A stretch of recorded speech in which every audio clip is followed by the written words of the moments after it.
Liberka Monika Doležajová. Monika, gratulujem k víťazstvu 3-0, ktoré môže znamenať veľmi veľa vzhľadom k postupu na majstrovstvá Európy, takže ako si to videla dneska ten zápas? Tak určite plnili sme taktické pokyny, ktoré nám dávali tréneri a vlastne vďaka tomu sme vyhrali a zvládli sme to 3-0. Holanďáky ste pravdepodobne rozservovali, lebo mali naozaj problémy s tým servisom.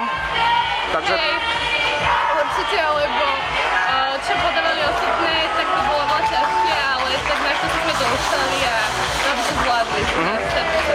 Po včerajšku, keď ste prehrali s Bulharskom, tak ste sa potrebovali asi trošku namotivovať, takže ako to prebiehalo tie hodiny?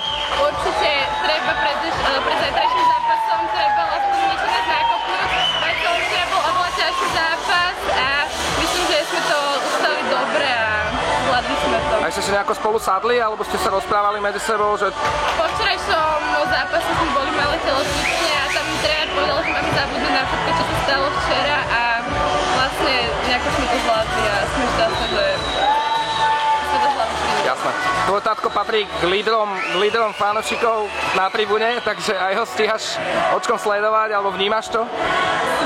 Akurát ho počujem, ale nejako sa ním nezaoberám. Ale som veľmi vďačná, že nás podporujú aj všetci fanúšikovia, čo sú tu a že nám dodávajú veľa energie a určite si 7 hráčom na ihrisku. Otec je volejbalista, rozoberáte aj volejbalové témy, alebo je skôr laik? Nie, on je basketbalista a do volejbalu iba vďaka mne sa ani moc nevyzná, ale iba je tu a rozoberá to nejako. Jasné. Zajtra vás čakajú Rakúšanky, ktoré poznáme dobre. Je to bojovný super, takže čo sa dá očakávať? Hrali sme s nimi aj na Meuze, kde sme vyhrali aj prehrali, ale nebude to len tak ľahký super, ale budeme sa snažiť vyhrať a čo najlepšie, aby sme postupili z toho prvého miesta. Že odohrali ste 4. zápas za 4 dní, je už cíti tá únava? Určite ja, ale tak myslím, že keď chceme dosiahnuť to víťazstvo a chceme postúpiť z prvého miesta, tak to za to bude stať a môžeme sa aj na ten 5. zápas. Tie momenty po tej matchballovej lopte boli úžasné, ako si to prežívala ty, také tie pocity? Neuveriteľné.